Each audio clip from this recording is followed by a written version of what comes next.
He's a South American bishop.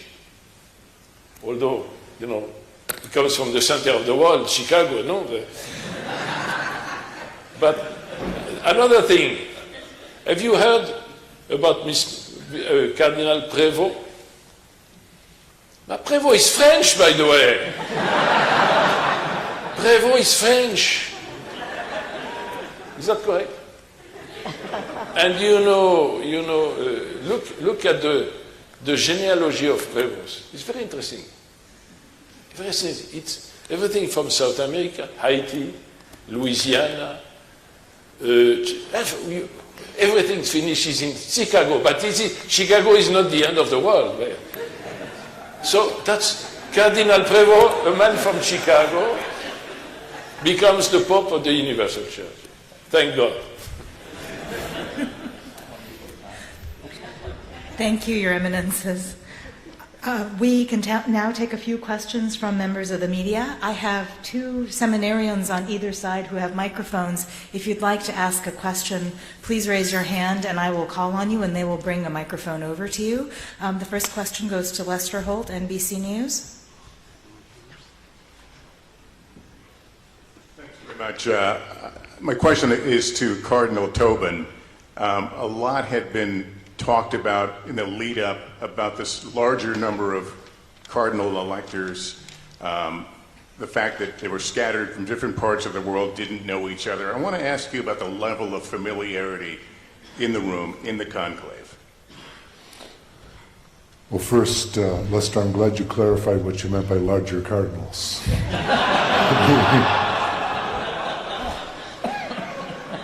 I think if the conclave was limited simply to the conclave, then it would have been an even greater struggle. However, there were these 2 weeks following the funeral of Pope Francis, where there was a daily and intentional getting to know you, and we listened to each other for the better part of that time. And it wasn't the first time that a lot of the cardinals had met. Those who were in the synod in 23 and 24 not only knew, but they also had heard each other talk about what we thought was important. So I think the experience of the Spirit isn't a magical thing. We have to work at it, but sometimes it brings your life experience. It brings you to the edge of a cliff, and you say, "How can I get across?" And in listening to others, you say, "Oh my gosh, there it is. There it is. That's the way to go." So I think we had time that was not restricted to just a few days this week. Okay. The next question goes to Terry Moran.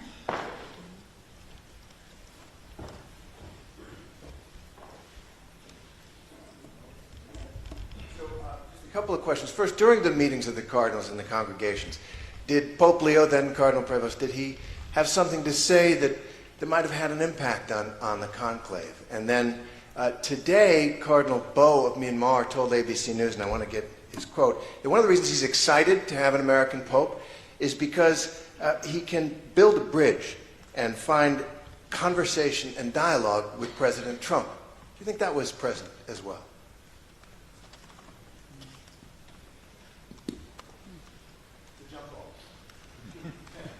I don't remember any particular intervention that then Cardinal Prevost offered to the general congregation. But I do believe he engaged quite effectively in the smaller group conversations. As you can imagine, there are obviously, there were many other cardinals who were not voters, our senior brothers, who are also participants in the congregations. But a lot of dialogue occurred at mealtime, coffee break, those moments when you can engage one another in smaller groups. I did on one occasion talk to Cardinal Prevost, and we talked about Chicago, of course. but it wasn't that he got up and made this overwhelmingly convincing speech that just wowed the body.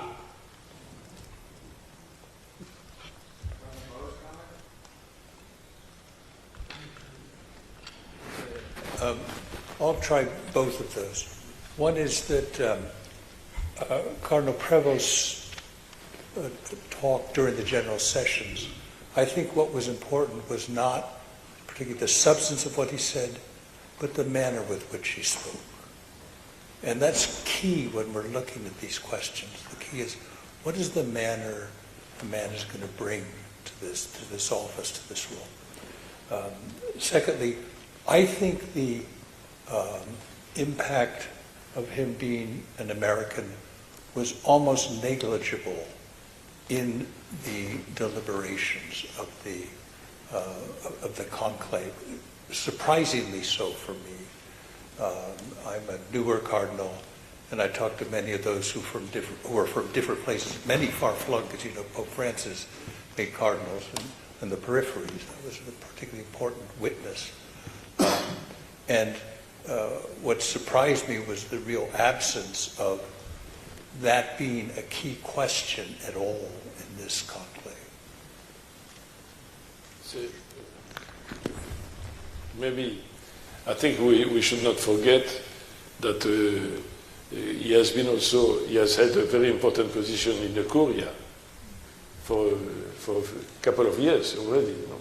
He was the head of the Congregation of Bishops. So he's also known, for his actuation.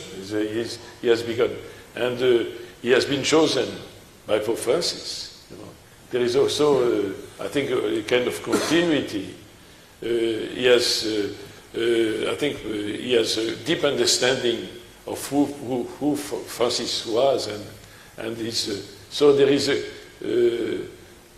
I think this element certainly have had their importance for the choice of this new pope. Okay, next question, towards the center aisle here. The lady in the aqua jacket. I'm sorry, I'm totally blanking on your name. My name is Delia Gallagher. My question, please, is to Cardinal Dolan and Cardinal Gregory. To what extent is it correct to interpret the election of Pope Prevost as a reflection of the desire of the cardinals to offer a counterweight to the global influence of President Trump? Thank you.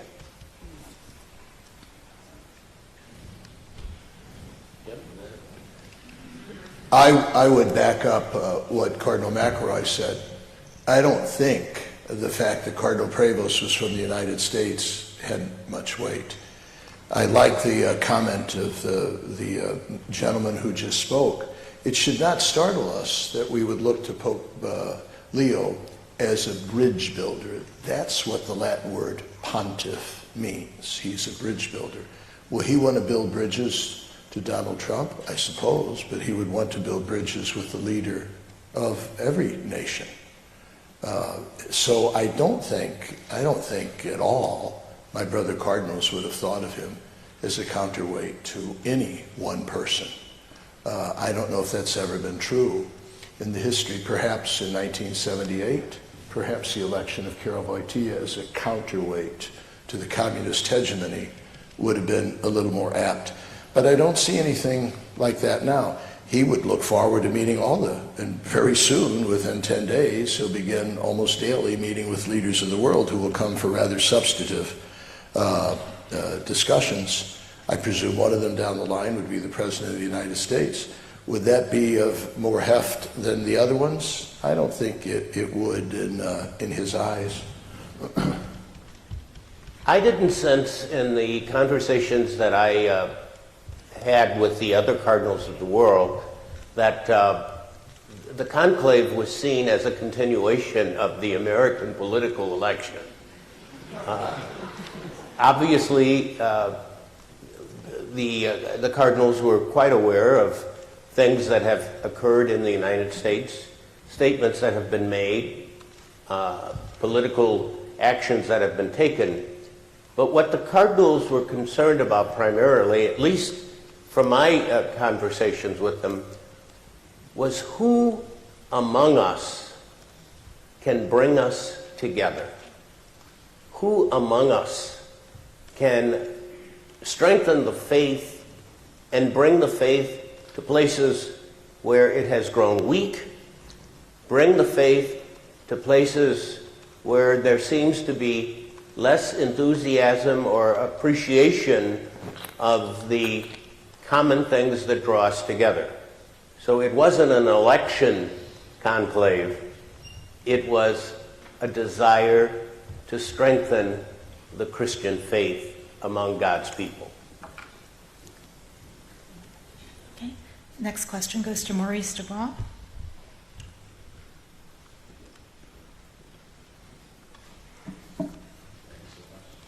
1, 2, 1, 2. I'm wondering, let's start with Cardinal Subich here. What do you think the impact of this papacy will be on Catholics in America, on the church in America? I don't know if you saw the spontaneous reaction yesterday. People were chanting USA, USA in St. Peter's Square. And at the same time, some others have said, maybe pump the brakes here. This is the least American of all the cardinals. Where do you think this papacy is going to lead Catholics in America? I believe that he will have a special platform given his experience of living in the United States, but also living in another country, a missionary country like Peru, but also here in Rome, to have Catholics take a second look at the teachings of the church that have to do with the social gospel. Picking the name Leo is indicative, I think, of the direction he wants to take. The great reformer, he was the first modern pope that we've had after Pius IX, who wrote stirringly about the rights of workers, of immigrants, of those who were living at the margins of society. So I think it will give him a platform to reintroduce Rerum Novarum, the works of the church since Rerum Novarum and Leo XIII. And I think he will be able to put it in language that's comprehensible and also challenging to Catholics in the United States. So that's what I'm looking for. I think that's the promise that we saw yesterday on the balcony, and also the promise in the name that he chose. I agree with Cardinal Subich that what is happening with the election of Pope Leo is this man is aware historically of where we are, where we all are. And Pope Leo XIII was an important figure in the history of the most recent church to actually speak about it in a very concrete way about Rerum Novarum, of the new things. And that was about industry and about the speculation of things that made workers live in difficulties. So I think Cardinal is right. That's one thing that he'll have for us. But I want to take him back to Leo the Great, because I live in the 5th century. Leo the Great was a pope at the time when the church was truly a mess in dealing with what was happening right around the city gates of Rome. And remember, Pope Leo is the Bishop of Rome, and that's what makes him Bishop of the whole church. And Pope Leo managed to pull off a number of things relative to saving the city, helping the city, and at the same time he preached Christ crucified, and he preached him as truly Son of God, and truly, as his phrase is, also consubstantial with us. Jesus is truly one of us. I think Pope Leo is a wise man, and he picked someone whose name has multiple figures from Leo the Great to Leo XIII, all of whom can speak to us both in terms of social doctrine and in terms of doctrine of who Jesus is. Thanks. Okay, great. I'd like to call on a print reporter, Joshua.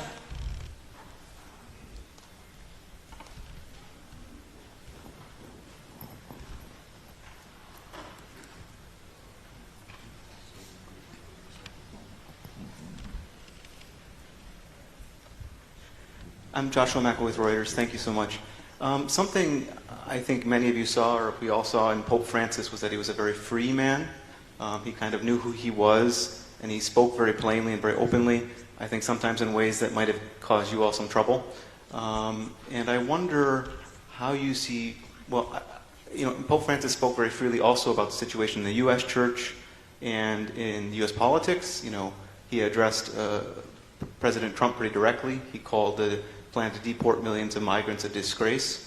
I'm wondering if you think Pope Leo is the same kind of free man, if he might speak in those kinds of terms about what he sees as problems with the U.S. political system. And do you hope or want that President Trump might come for the inauguration of the Petrine ministry here in Rome?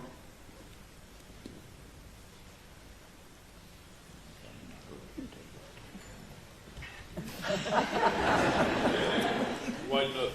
Why not? I would say on the question of, is there the same type of freedom in his heart and soul that was in Pope Francis? I believe yes. But that's different from asking, is he going to express that freedom in the same exact manner or the same pathways and contours that Pope Francis did? It was said many times in the general sessions leading up to the conclave, and I think I could say this much without giving anything away. We're looking for someone following the pathway of Francis, but we're not looking for a photocopy. And I believe Pope Leo will not be a photocopy of Pope Francis. I do believe he'll be just as genuine, but he'll have a different manner in expressing that and bringing the gospel into the church and into the life of the world. I think it's important to remember that when we have the appointment of a bishop in the church, we don't talk about a replacement. We talk about a successor. That's a very important distinction to make. And that is what we were looking for as well. Who could bring forward not only the ministry and life and tradition of Francis, but everything that preceded him, especially in that pivotal moment in the life of the Church at the Second Vatican Council. So we were looking for not a replacement, but a successor. We are unsurprisingly very, very eager to find out about the man, Pope Leo. Pope Leo, rightly so. I am, we are, you are. His personality, his temperament. Of course, it's the office of the successor of St. Peter that endures. This wasn't our first rodeo. We've been through this 268 times, okay? And the church goes on. Did you detect yesterday? You were there. We bishops were behind the drapes, but we could hear the most ecstasy from the crowd is when the announcement was made, I bring you good news. Habemus Papam. We have a pope. Ecstasy. Enthusiastic applause. They didn't know who it was. As a matter of fact, they said, we don't really care. We have a pope. The chair is no longer empty. There will be a man at the window on Sunday. We have a pope. Papa is back, all right? Now, that doesn't eradicate our desire to find out the personality of this current pope. But it's that office of the successor of Peter that is supreme. And each one, you got to make gnocchi with the dough you got, as our Italian friends will say. So obviously the personality and the temperament will have a lot to do with it. But boy, oh boy, it's that office, it's that charism, it's that dovere, as the Italians say, that sacred duty and responsibility that is really of the essence.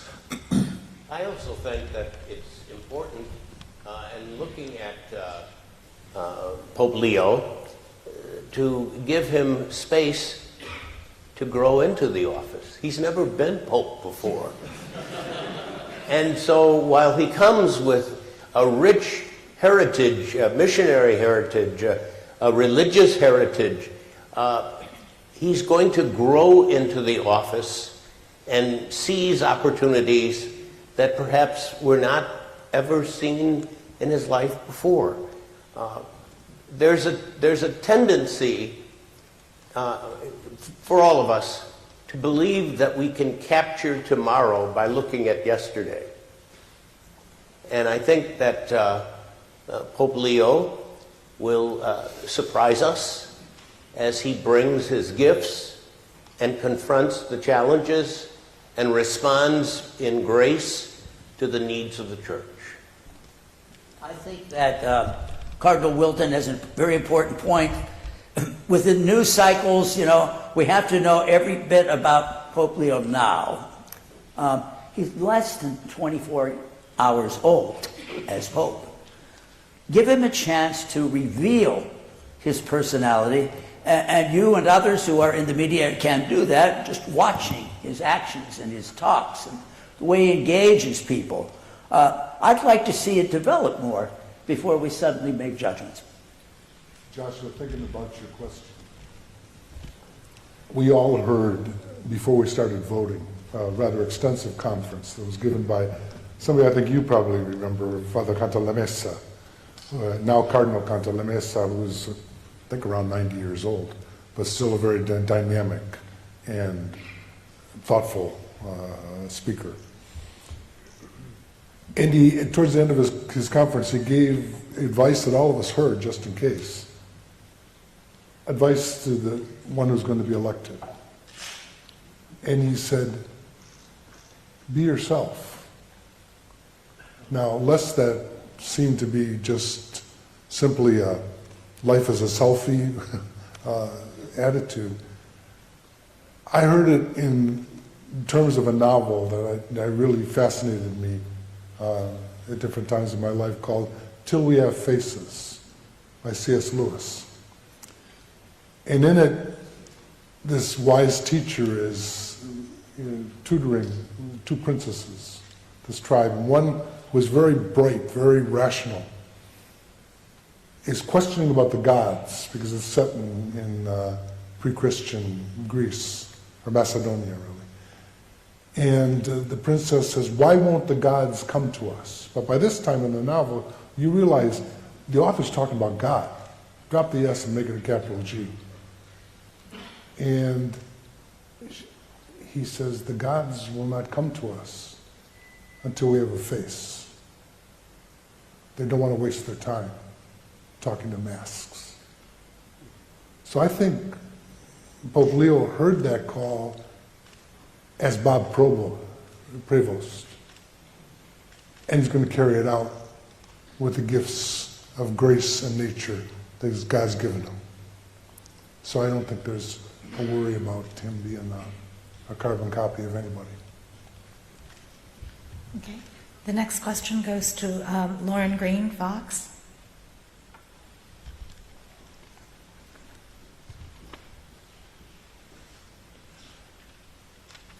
One of the things that's very apparent about Pope Leo XIV is that he seems to be a combination of Pope Francis and Pope Benedict, like the missionary aspect of Pope Francis, but sort of the theological mind of Pope Benedict because of his doctorate in canon law. Is this what attracted you to him, besides his manner, but just the resume? Lauren, I think you're onto something. I'm glad I'm sitting next to Cardinal DiNardo. You see, Robert Francis Prevost is an Augustinian. Augustine is the representative of perhaps the most towering intellect in Western civilization. In philosophy and theology, you don't have to go to a Catholic or Christian university to study Augustine. He's studied by everybody.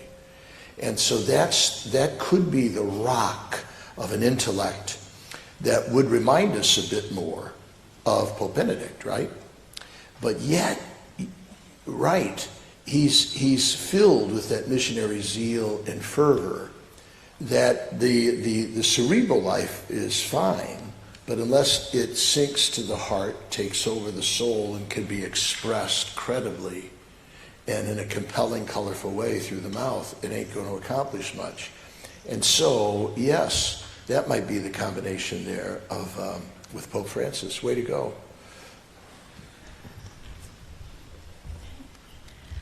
Next question.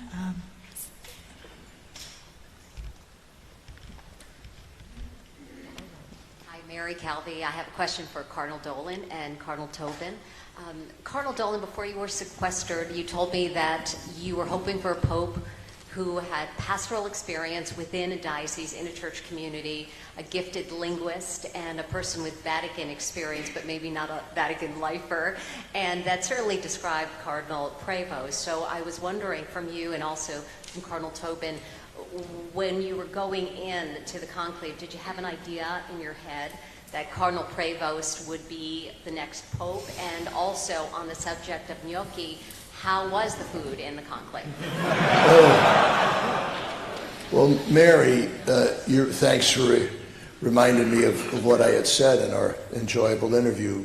I think it was back at home. Thank you. And yeah, that means a lot to us. It means a lot to us cardinals that you would have a pastor. Pastor is the Latin word for shepherd.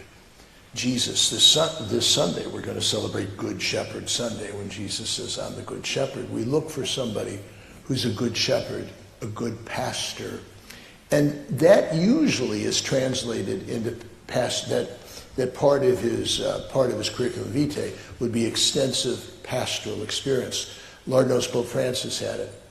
And Lord knows Pope Leo XIV has had it. That usually means parish or diocese, although a good priest and a good bishop is a good shepherd wherever he is assigned, okay?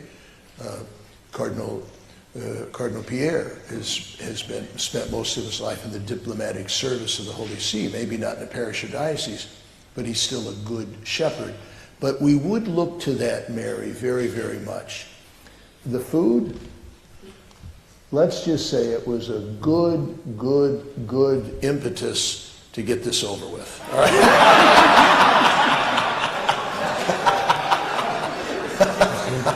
And I could follow by first verifying what Cardinal Dolan said, because last night they had an incredible meal.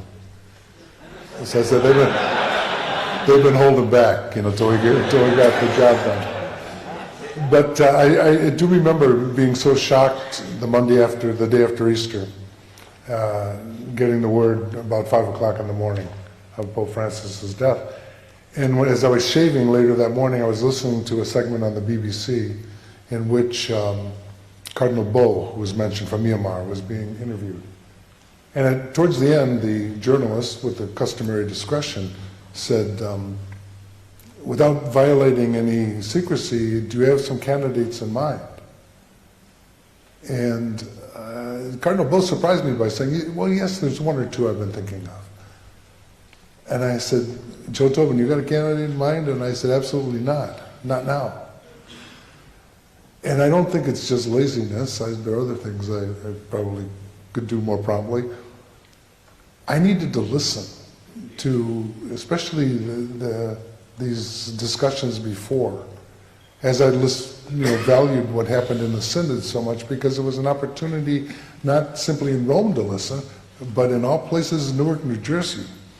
And I came to that Synod with a lot clearer ideas of what I heard from the 16,000 or so people that participated.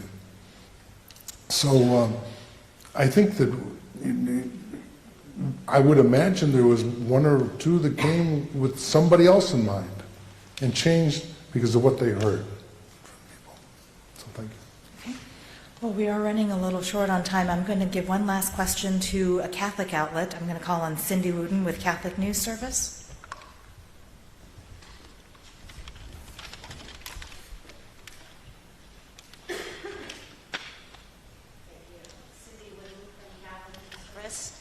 I was wondering, particularly Cardinal Tobin, you were superior of the Redemptorists when Pope Leo was superior of the Augustinians, I think. And so you were in Rome at the same time together. And then you were in the Curia, and he was, I think, in his order and then bishop.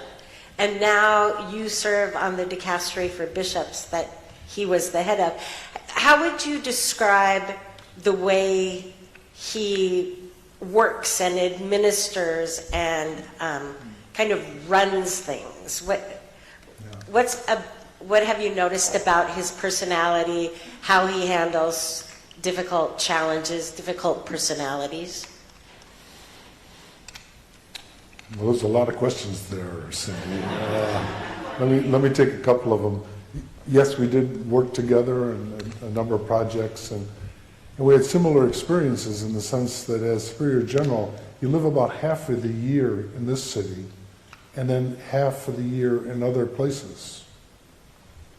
And I think that has to have an effect on you.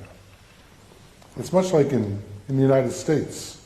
If you're privileged to work in another culture other than the one you were raised in, you have to change.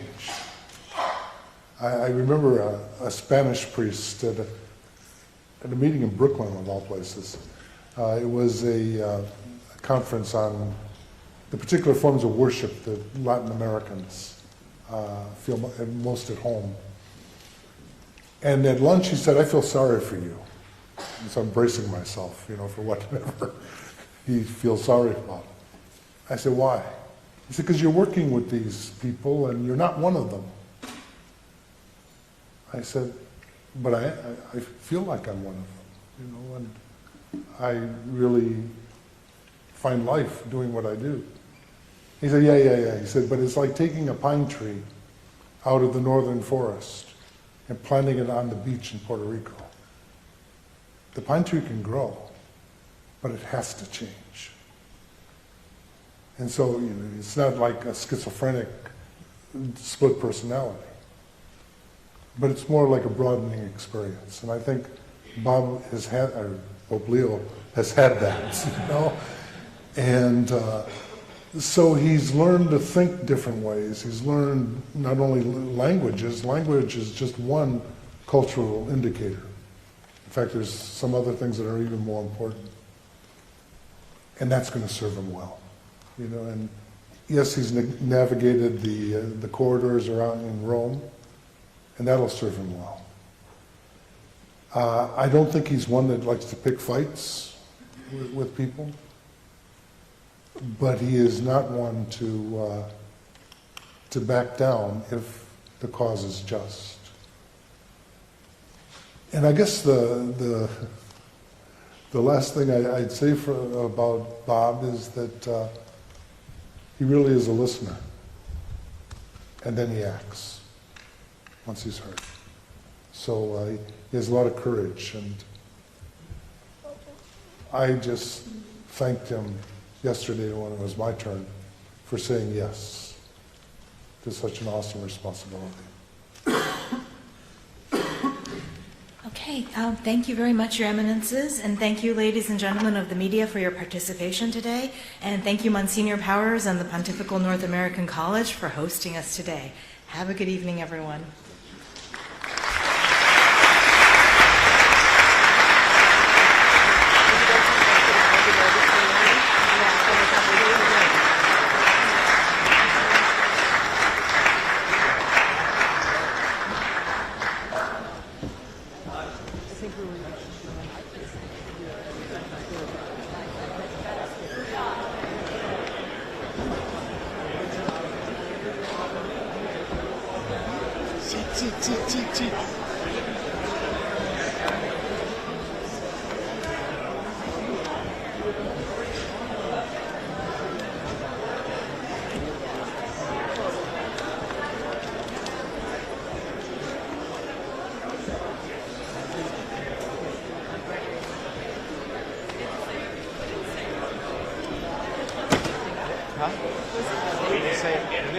Very much.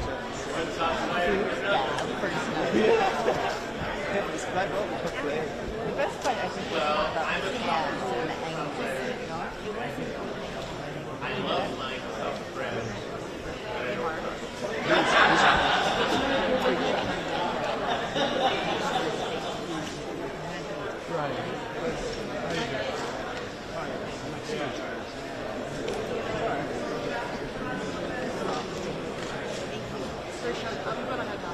sorry, we just have to keep the live up until I get them.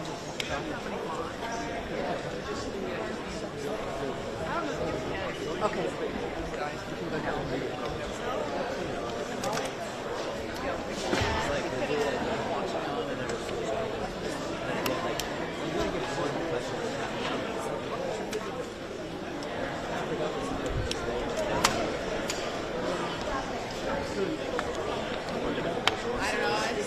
There are a lot of people here. It's kind of hard. 1 second.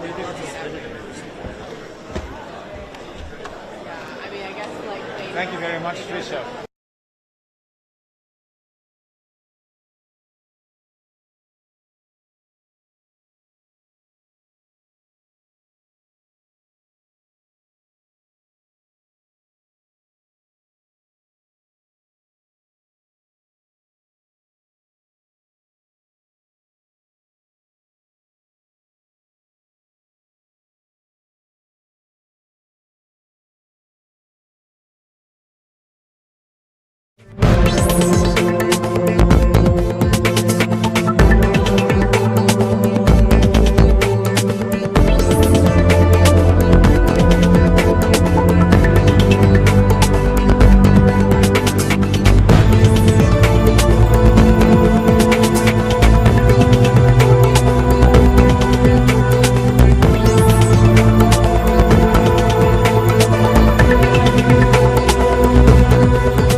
from the mouth of a 12-year-old. Secondly, though, I would agree with Cardinal DiNardo. The fact that he was born in the United States of America, boy, that's a sense of pride and gratitude for us. I think he's a Peruvian citizen. I think during his missionary years in Peru, he so fell in love with the people. I think he was there 3 decades, Cardinal Tobin, and so he became a Peruvian citizen. He's a citizen of the world. He reminds us that we all have our true citizenship in heaven, as St. Paul taught us, and that is his role as universal pastor. Where he comes from is sort of now a thing of the past. You know, Robert Francis Prevost is no longer around. It's now Pope Leo. That's why Jesus changed the name of the first pope, right? You're no longer Simon. Your name is Peter. So he's a new person. He's our Holy Father. He's the successor of Peter. He's the father of the Church Universal. Where he came from, secondary. Well, this is my first conclave and my first press conference after a conclave, and I think it's always great to bat third in the order because they put the really fast guys out in front of you. You know?